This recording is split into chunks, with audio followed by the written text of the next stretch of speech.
তুই একটা ভিখারি আর আমার মেয়ে একজন রানী।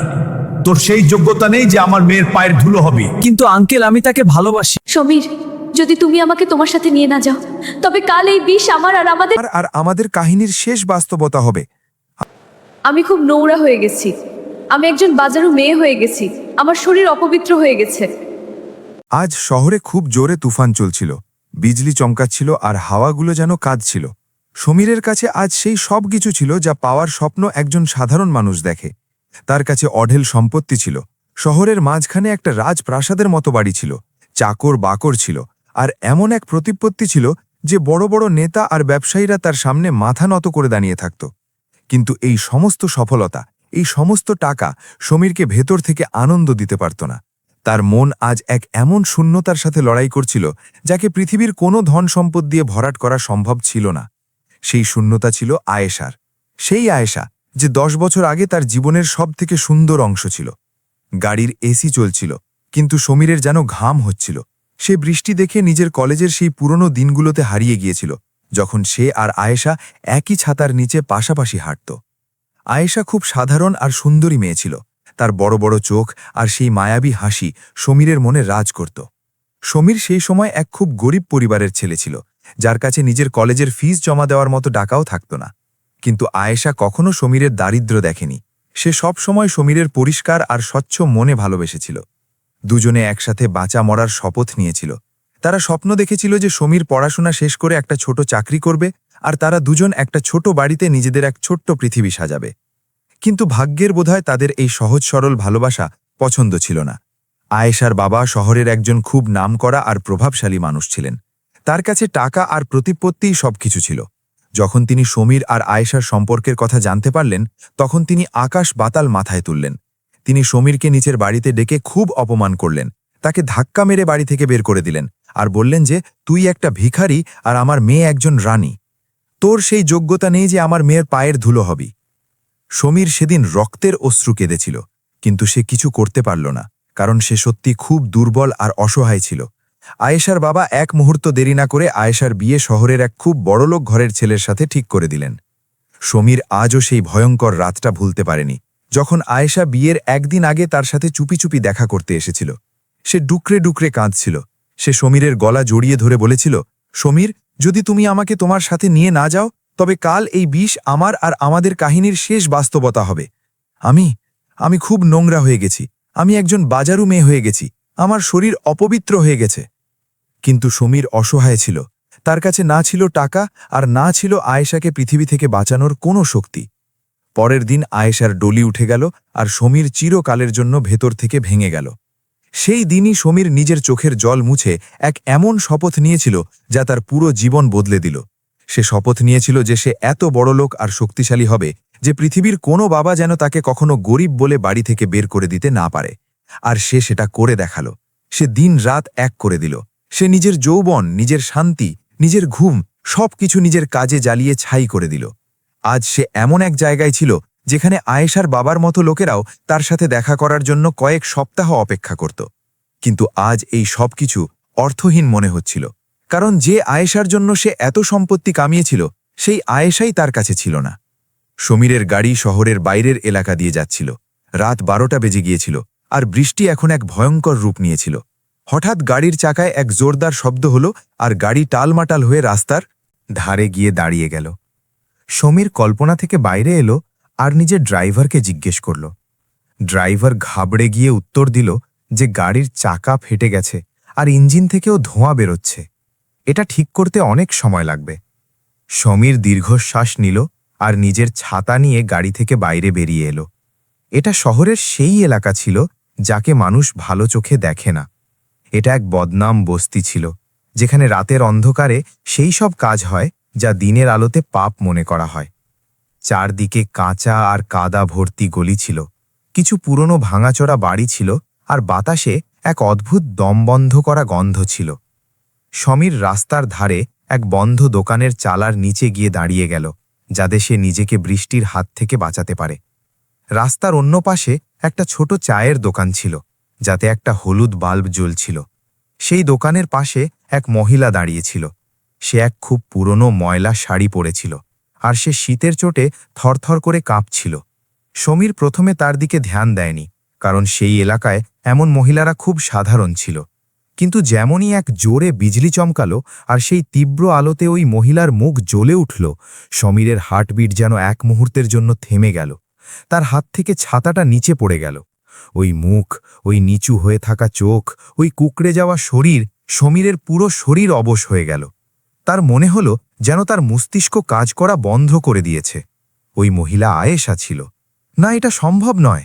সমীরের মন জোরে জোরে চিৎকার করছিল। আয়েশা তো এক খুব বড় নবাব খানদানের বউ ছিল। সে তো রাজপ্রাসাদে থাকতে হবে, তার আগে পিছে চাকররা ঘুরতে হবে। সেই নরকে, এই নোংরা বস্তিতে এক ময়লা শাড়ি পরে মাঝরাতে কি করছে? সমীর নিজের জায়গা থেকে নড়ল। তার পাগুলো নিজে থেকেই ওই মহিলার দিকে এগোতে লাগল। বৃষ্টির বড় বড় ফোঁটা সমীরের মুখে এসে লাগছিল, কিন্তু সে কিছু অনুভব করতে পারছিল না। সে শুধু রাস্তা পার হচ্ছিল, আর তার নজর ওই মহিলার ওপর টিকে ছিল। যত সে কাছে পৌঁছাচ্ছিল, তার সন্দেহ বিশ্বাসে বদলে যাচ্ছিল। ও আয়েশাই ছিল, কিন্তু এ কেমন আয়েশা? এর মুখে সেই চাঁদের মতো উজ্জ্বলতা কোথায়? এর চোখে সেই হাসি কোথায়? এর চোখের নিচে গভীর কালো গর্ত ছিল। এর ঠোঁট শুকিয়ে ফেটে গিয়েছিল, আর এর মুখে এক এমন আতঙ্ক ছিল যেন সে কোনো খুব বড় যন্ত্রণার মধ্য দিয়ে যাচ্ছে। সমীর যখন সেই চায়ের দোকানের কাছে পৌঁছাল, সেই মহিলাটি হঠাৎ নিজের মাথা তুলল। দুজনের নজর এক হল। সেই মুহূর্তটি যেন কয়েক যুগ লম্বা হয়ে গেল। আয়েশার সেই নিষ্প্রাণ চোখ যখন সমীরের চোখের সাথে মিলল, তখন তার হাতে থাকা কাঁচের গ্লাসটা মাটিতে পড়ে চুরমার হয়ে গেল। আয়েশার মুখে এক এমন ভয়ঙ্কর ঘাবড়ানি ছেয়ে গেল, যা দেখে সমীরের মন রক্তক্ষরণ করতে লাগল। আয়েশা সাথে সাথে নিজের শাড়ির আঁচল দিয়ে মুখ লুকিয়ে ফেলল, আর সে পেছনের দিকে দৌড়াতে লাগল। সমীর গম্ভীর আওয়াজে বলল, আয়েশা। এই নাম শুনতেই আয়েশার পা টলে গেল, কিন্তু সে থামল না। সে সেই কাদা ভর্তি অন্ধকার গলিতে পাগলের মতো দৌড়াতে লাগল। সমীরও তার পেছনে দৌড়াল। সেই গলিটা খুব সরু আর দুর্গন্ধযুক্ত ছিল। আয়েশা দৌড়াতে দৌড়াতে এক খুব পুরনো আর নোনা ধরা বাড়ির দরজায় গিয়ে আছাড় খেয়ে পড়ল। তার হাঁটু ছিলে গেল আর রক্ত বেরোতে লাগল। সমীর দৌড়ে তার কাছে গেল, আর সে আয়েশার হাত ধরে তাকে তুলতে চাইল, কিন্তু আয়েশা ঝটকা দিয়ে নিজের হাত ছাড়িয়ে নিল, আর সে মাটিতে পেছনে সরতে সরতে চিৎকার করে বলল, দূরে থাকো আমার থেকে, আমাকে ছুঁয়ো না সমীর। তুমি এখানে কেন এলে? চলে যাও এখান থেকে। আয়েশার গলায় এত ব্যথা আর এত লজ্জা ছিল যে সমীরের চোখের জল বৃষ্টির জলের সাথে মিশে বইতে লাগল। সমীর হাঁটু গেড়ে সেই কাদার মধ্যে আয়েশার সামনে বসে পড়ল। সে নিজের কাঁপানো হাত বাড়িয়ে আয়েশার মুখটা নিজের হাতের মুঠোয় নিল। আয়েশা ডুকরে ডুকরে কাঁদছিল। সে বারবার নিজের মুখ লুকানোর চেষ্টা করছিল। সে রুদ্ধ কণ্ঠে বলল, আমাকে দেখো না সমীর, আমি আর সেই আয়েশা নেই যাকে তুমি ভালোবাসতে। আমি খুব নোংরা হয়ে গেছি। আমি একজন বাজারু মেয়ে হয়ে গেছি। আমার শরীর অপবিত্র হয়ে গেছে। সমীর এই কথাগুলো শুনল তো যেন তার বুকে কেউ গরম লোহার শলাকা ঢুকিয়ে দিল। সে আয়েশাকে জোরে নিজের বুকের সাথে জড়িয়ে ধরল। আয়েশা তার বুকে মাথা রেখে এমনভাবে কাঁদছিল যেন কত যুগ ধরে সে কাঁদার মতো কোনো কাঁধ পায়নি। সমীর তার চুলে হাত বুলিয়ে বলল, কি বলছো তুমি আয়েশা? এ কি হাল করেছ নিজের? তোমার বাবা তো তোমার বিয়ে এক খুব বড় খানদানে দিয়েছিল না? তবে তুমি এখানে এই দলদলে কিভাবে এলে? আমাকে সত্যি করে বলো আয়েশা, আসলে তোমার সাথে হয়েছেটা কি? আয়েশা এক খুব ঠান্ডা আর কাঁপানো দীর্ঘশ্বাস নিল। সে ধীরে ধীরে নিজের যন্ত্রণাদায়ক কাহিনী শোনাতে শুরু করল, যা শুনলে পাথরের মনও গলে যাবে। আয়েশা জানালো যে আমার বাবা যে খানদানের ধনসম্পদ দেখে আমার বিয়ে দিয়েছিল, সেই খানদান বাইরে থেকে যতটা ভদ্র ছিল, ভেতর থেকে ততটাই নীচ ছিল। আমার স্বামী একজন খুব বড় মাতাল আর জুয়ারি ছিল। বিয়ের প্রথম দিন থেকেই আমার স্বামী আমার উপর অত্যাচার শুরু করে দিয়েছিল। আমার স্বামী রোজ রাতে মদ খেয়ে আসত আর আমাকে জানোয়ারের মতো বেল্ট দিয়ে মারত। যখন আমি কাঁদতে কাঁদতে বাবার বাড়ি যেতাম, বাবা আমাকে তাচ্ছিল্য করে ফেরত পাঠিয়ে দিতেন যে এখন ওটাই তোর বাড়ি আর তোকে ওখানেই মরতে হবে। আমি ধুকে ধুকে বাঁচছিলাম। আমার স্বামী কিছু বছরের মধ্যেই নিজের সমস্ত পৈতৃক সম্পত্তি মদ আর জুয়ায় উড়িয়ে দিল। যখন বাড়িতে খাওয়ার মতো টাকা থাকল না, তখন আমার স্বামী আমার গয়নাগুলো বিক্রি করে দিল, আর তারপর এক অলক্ষণে রাতে এমন কিছু হলো যা আমার পুরো পৃথিবী শেষ করে দিল। আমার স্বামী জুয়ায় খুব বড় অঙ্কের টাকা হেরে গিয়েছিল। তার কাছে ধার শোধ করার মতো কিছু ছিল না।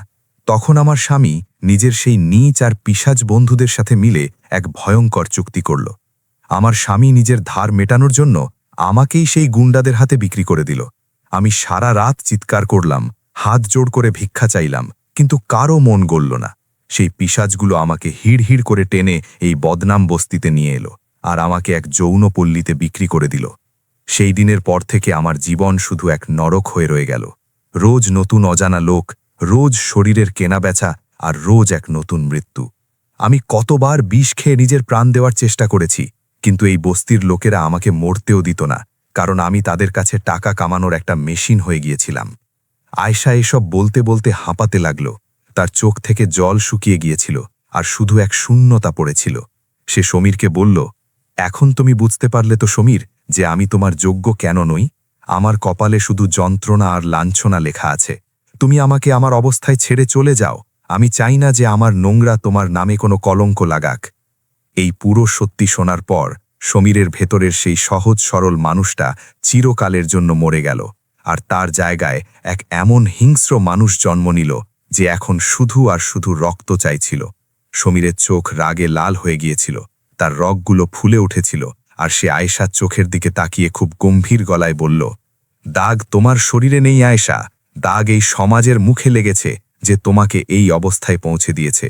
তুমি কোনো পাপ করনি, পাপ সেই পিশাচগুলো করেছে যারা তোমার এই হাল করেছে। আর যোগ্য হওয়ার কথা বললে, তুমি আজকেও আমার সেই আয়েশা যার জন্য আমি পুরো পৃথিবীর সাথে লড়তে পারি।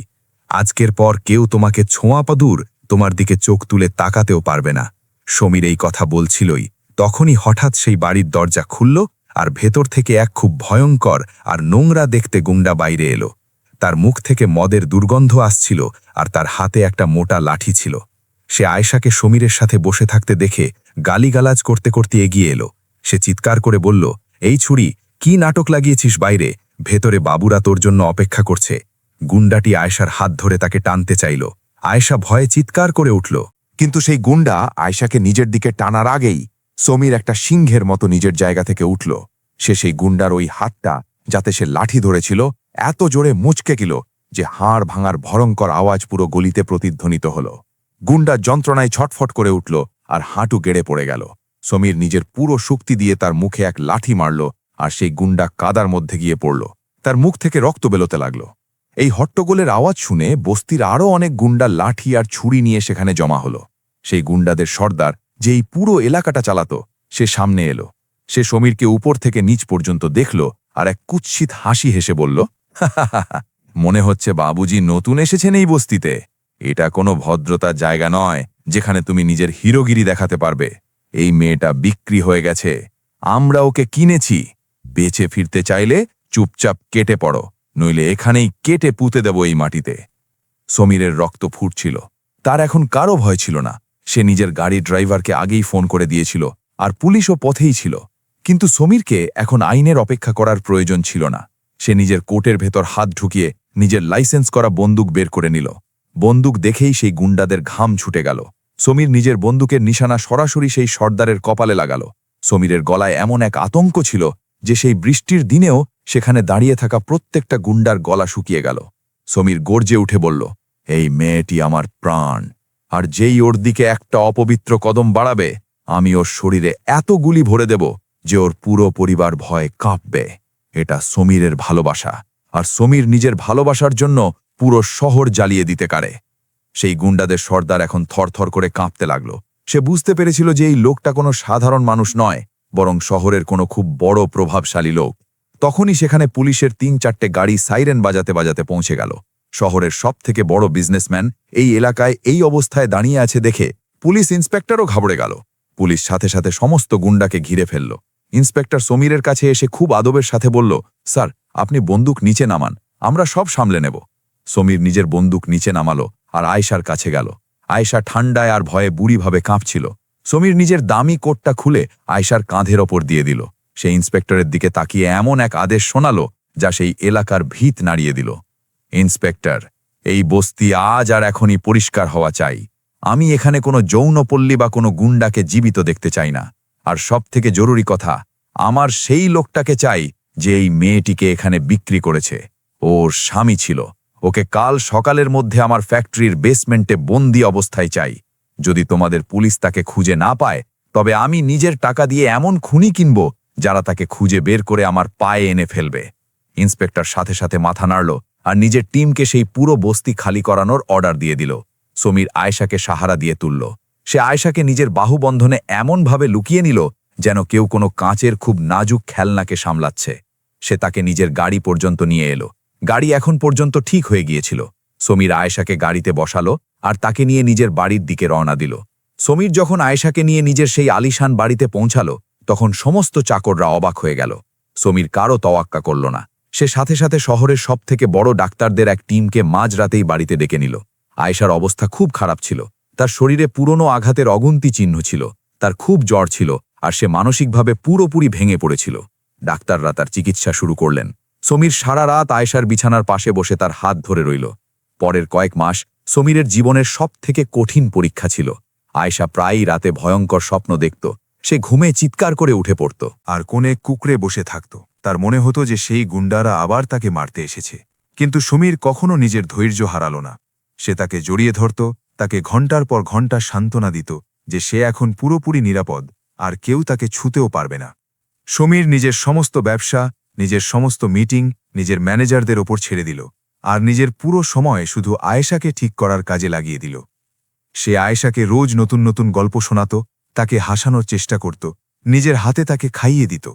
সমীরের এই ভালোবাসা, এই সমর্পণ আয়েশার ক্ষতের উপর এক খুব গভীর মলমের কাজ করছিল। অন্যদিকে পুলিশ সমীরের ভয়ে আয়েশার সেই পাষাণ স্বামীকে একটা জুয়ার আড্ডা থেকে গ্রেপ্তার করে নিয়েছিল। সমীর নিজের সবথেকে বড় আর খতরনাক উকিলদের এক পুরো বাহিনী আদালতে দাঁড় করিয়ে দিল। সে জলের মতো টাকা ঢালল আর সমস্ত প্রমাণ জোগাড় করল। আয়েশার স্বামীকে আদালত নারী পাচার করার আর তাকে নির্যাতন করার অপরাধে যাবজ্জীবন কারাদণ্ডের সাজা শোনাল। যখন সে আদালত থেকে বাইরে আসছিল তখন সমীর তার কাছে গিয়ে শুধু এটুকুই বলেছিল যে তুই আমার জীবনকে নরকে ঠেলে দিয়েছিলি, এখন তুই তোর পুরো জীবন গারদের পেছনে একটা জানোয়ারের মতো ধুকে ধুকে মরবি। সময় পেরিয়ে গেল আর সমীরের ভালোবাসা আয়েশাকে ধীরে ধীরে সেই মানসিক আঘাত থেকে বের করে আনল। আয়েশার মুখে এখন আবার সেই পুরনো জৌলুস ফিরতে শুরু করেছিল। সে এখন রাতে ভয় ছাড়া ঘুমাতে পারত। এক বিকেলে যখন আবহাওয়া খুব মনোরম ছিল, সমীর নিজের বাড়ির বাগান খুব সুন্দর করে সাজাল। চারদিকে শুধু ফুল আর ফুল ছিল আর হালকা আলো জ্বলছিল। সমীর আয়েশাকে ডাকল। আয়েশা এক খুব সুন্দর শাড়ি পরে এলো। তাকে একদম এক পরীর মতো লাগছিল। সমীর আয়েশার সামনে হাঁটু গেড়ে বসে এক লাল মখমলের কৌটো বের করল, যাতে একটা খুব দামি হীরের আংটি ছিল। সমীর আয়েশার চোখের দিকে তাকিয়ে বলল, আয়েশা, তুমি তোমার জীবনের অনেকগুলো বছর ব্যথা আর কষ্টে কাটিয়েছ। সমাজ আর ভাগ্য তোমার সাথে খুব অবিচার করেছে, কিন্তু আমি আজ তোমার কাছে এই কথা দিচ্ছি যে আগামী সময়ে তোমার চোখ থেকে এক ফোঁটাও জল পড়তে দেব না। তুমি আমাকে আমার বাঁচার উদ্দেশ্য ফিরিয়ে দিয়েছ। তুমি কি এই অপূর্ণ সমীরকে পূর্ণ করবে? তুমি কি আমার স্ত্রী হবে আয়েশা? আয়েশার চোখ খুশির জলে ভরে গেল। সে নিজের দুই হাত দিয়ে মুখ ঢেকে ফেলল আর জোরে হ্যাঁ বলে মাথা নাড়ল। সমীর সেই আংটি আয়েশার আঙুলে পরিয়ে দিল আর তাকে শক্ত করে জড়িয়ে ধরল। আজ সমীর আর আয়েশার বিয়ের অনেক বছর হয়ে গেছে। তাদের একটা খুব মিষ্টি ছেলেও আছে যে পুরো বাড়িতে নিজের হাসি ছড়িয়ে বেড়ায়। আয়েশা এখন বাড়ির চার দেওয়ালের মধ্যে সীমাবদ্ধ নয়। সে সমীরের সাথে মিলে এক এমন এনজিও শুরু করেছে যা সেই সব মহিলাদের নতুন জীবন দেয় যাদের সমাজ বা তাদের পরিবার ধোঁকা দিয়ে বিক্রি করে দিয়েছে। আয়েশা সেই সব মহিলাদের কাছে এক খুব বড় শক্তি হয়ে উঠেছে। সমীর যখনই নিজের স্ত্রীকে এইভাবে হাসতে আর লোকেদের সাহায্য করতে দেখে, তখন তার নিজের সেই একটা সিদ্ধান্তের ওপর খুব গর্ব হয় যা সে সেই ঝোড়ো রাতে নিয়েছিল। বন্ধুরা, এই কাহিনী আমাদের শেখায় যে সত্যিকারের ভালোবাসা কখনো পরিস্থিতি আর শরীরের নোংরা দেখে না। সমাজ সবসময় মেয়ের আঁচলে দাগ লাগানোর জন্য তৈরি থাকে, কিন্তু একজন সত্যিকারের পুরুষ সেই হয় যে ওই মেয়ের ব্যথা বুঝতে পারে, তাকে সেই নরক থেকে বের করে আনে আর তাকে সেই সম্মান দেয় যার সে যোগ্য। সমীর যা করল তা প্রত্যেক মানুষের কাজ নয়, কিন্তু যদি আমরা সবাই নিজেদের ভেতরে সামান্যতম মানবতাও বাঁচিয়ে রাখি, তবে হয়তো কোনো আয়েশাকেই সেই বদনাম গলির অন্ধকার দেখতে হবে না। যদি এই কাহিনী আপনার মন ছুঁয়ে থাকে, আপনার চোখ ভিজিয়ে থাকে, তবে আমাকে কমেন্ট সেকশনে অবশ্যই জানাবেন। এই ভিডিওটি নিজের বন্ধুদের আর পরিবারের সাথে শেয়ার করুন, যাতে তারাও সত্যিকারের ভালোবাসা আর মানবতার শক্তির কথা জানতে পারে। আমি আপনার স্টোরি বয় জয়। শীঘ্রই ফিরব আরও একটি মন ছুঁয়ে যাওয়া কাহিনীর সাথে। ততক্ষণ পর্যন্ত নিজের আর প্রিয়জনদের খেয়াল রাখবেন।